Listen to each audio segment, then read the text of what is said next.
Like you, I was shocked and angered at the killing of George Floyd. Oh, Keir was angry, all right. He was fuming.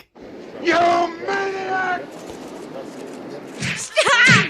Stop! He's already dead. He was livid when he heard about the death of George Floyd. He was a huge fan of his work. And, I remember thinking at the time, before he even said anything about it, because the news, they were prattling on about all the rioting and the fires and the death in the streets.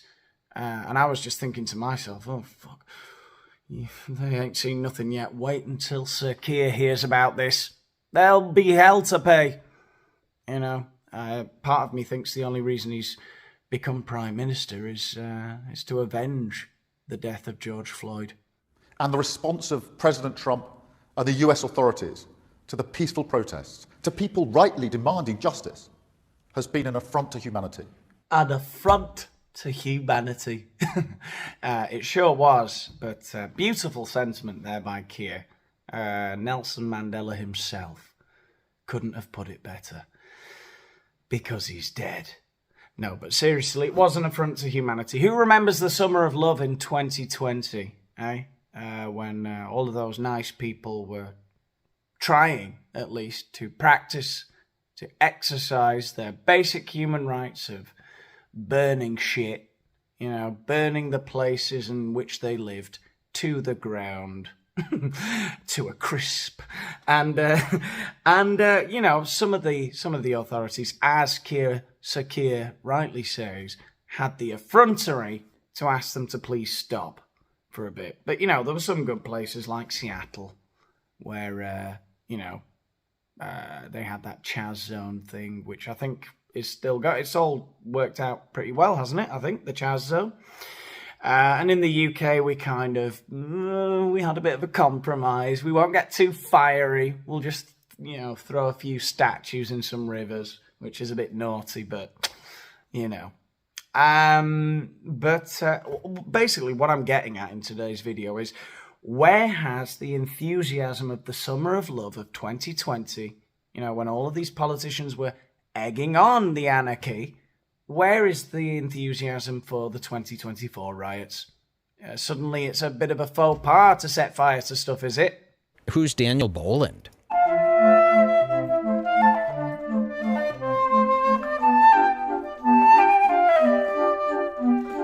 Oh, Daniel Boland, this is a heavy hitter. Do you guys know who this is?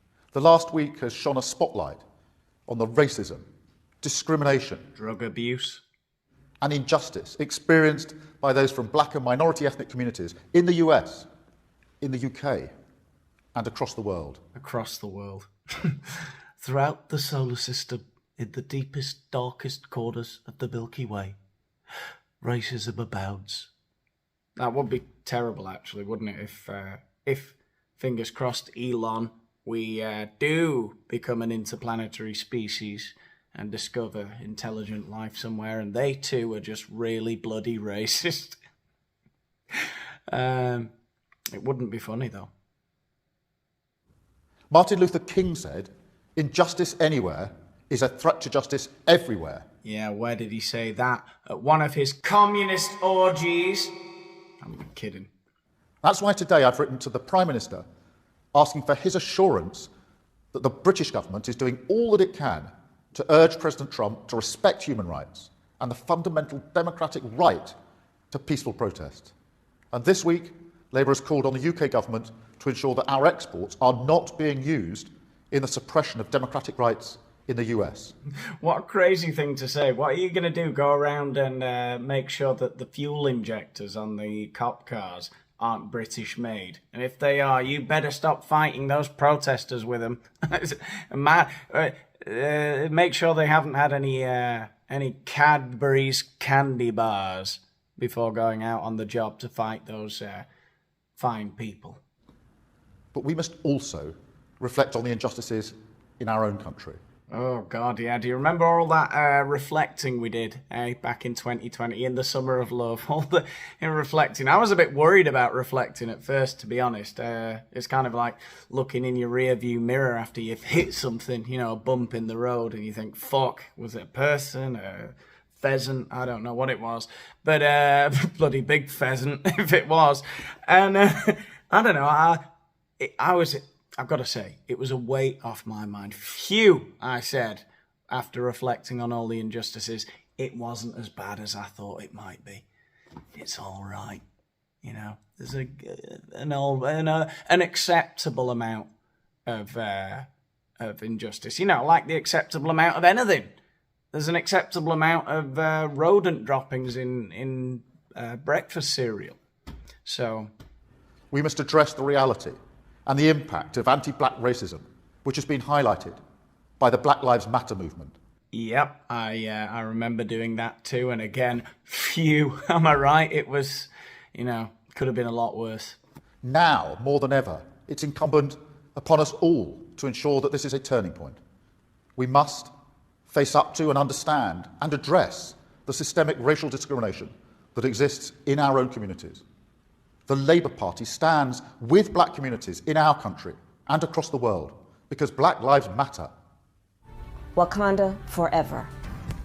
Okay, so that was Keir's attitude back in the summer of love of 2020 as he reacted to the peaceful protest, the Black Lives Matter picnic excursions.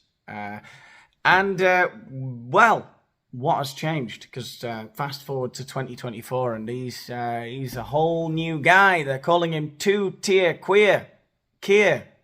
Let me now turn to the actions of a tiny, mindless minority in our society. Hey, that's no way to talk about teachers, Keir. Good joke. With material like that, I could end up on Have I Got News for You. Because in the aftermath of this attack, the community of Southport had to suffer twice.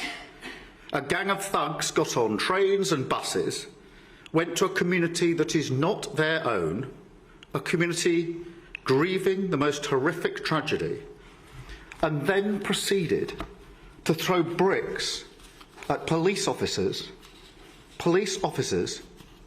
who just 24 hours earlier had been having to deal with an attack on children in their community. I don't like to be serious in my videos ever, but or in life in general, you know. Everything's just one big joke in the Daniel Boland sphere. But I agree with what he's saying there. I don't think people should be lobbing bricks at police officers. It does feel like he is a two-tier Keir, you know, because he, where was the condemnation of all the violence 4 years ago? You know, why is there no attempt, it seems, from certain sectors to understand the violence now? Not to condone it, but to say that you understand why people are feeling frustrated or they have certain grievances with stuff that's going on in the country, you know. Their community. And make no mistake, whether it's in Southport, London or Hartlepool, these people are showing our country exactly who they are. Mosques targeted because they're mosques. Flares thrown at the statue of Winston Churchill. A Nazi salute at the cenotaph. Again, I feel I must reiterate that those actions, those behaviours are not my idea of a fun Sunday afternoon. Okay, I'm not condoning any of that. But, surely you've all seen the clips that are going around on Twitter at the moment. There was one on Sky, a woman reporting for Sky, and another BBC reporter. They're reporting on all of the far-right violence, the violence of the far-right gangs all over the UK, when right behind them in the background, and in one case, I think with the Sky reporter, they actually came up to her and threatened her. There were groups of, let's just say, not so far-right leaning, not necessarily of the far-right persuasion, groups of young men armed to the teeth with machetes and bats and all sorts of lovely things, behaving very menacingly. And it just feels like, and they just cut the report off in both instances. They don't want to see that for some reason. They don't want to see that it's going both ways. Yes, it's right to condemn the actions of people lobbing bricks at mosques and setting fire to buildings, of course, but why are they pretending like nothing else is going on? Where is the condemnation of the machete gangs? And so I've just held a meeting with senior police and law enforcement leaders where we've resolved to show who we are. A country that will not allow understandable fear to curdle into division and hate in our communities, and that will not permit, under any circumstances, a breakdown in law and order on our streets. Because let's be very clear about this. It's not protest, it's not legitimate, it's crime, violent disorder, an assault on the rule of law and the execution of justice. And so, on behalf of the British people, who expect their values and their security to be upheld, we will put a stop to it. Well, there you have it. I don't think that there's anything particularly wrong with what Keir said there. If that was a consistent way of dealing with these situations. I think he's mentioned that there are understandable fears, there are underlying reasons as to why people are agitated, and that obviously it's unacceptable to be looting shops and burning things and throwing bricks at police. All of that is unacceptable, but they're not really delving into the issue, which is that a load of kids were attacked. And there is a feeling, I think, in Europe, in a lot of countries at the moment, that things are getting less secure and that nobody is being listened to, that successive governments are just pretending like all of our legitimate concerns are far-right conspiracies, you know? So while I absolutely don't think anybody should be burning anything, you know, I don't think anybody should be doing anything violent, obviously. I think most of us agree with that. But it just feels like we're pretending like we don't know that there is a general discontent with the way things are going. Like I said, I don't like to get serious on this channel. And I'm not going to. We've had a laugh, haven't we? It's been really fun. Do you remember all the jokes? I made lots of jokes. It was really fun. We had a great time. I don't know. Let me know what you think in the comments. I'm done with this one, I think. I'll see you in the next one. Like, share this everywhere. You know, give it a like to let the algorithm know that you liked it. Subscribe if you haven't subscribed already. And if you want some extra content, click on my Patreon. It's in the description, and that really helps me out with my lifelong dream of doing this, which, you know, I'll see you in the next one. And just try and whack it. Yes, this is good. And again. That's it. And again. Try and breathe. Relax. That's it. Move back up. What a pair of gloves. Walking into PM Keys.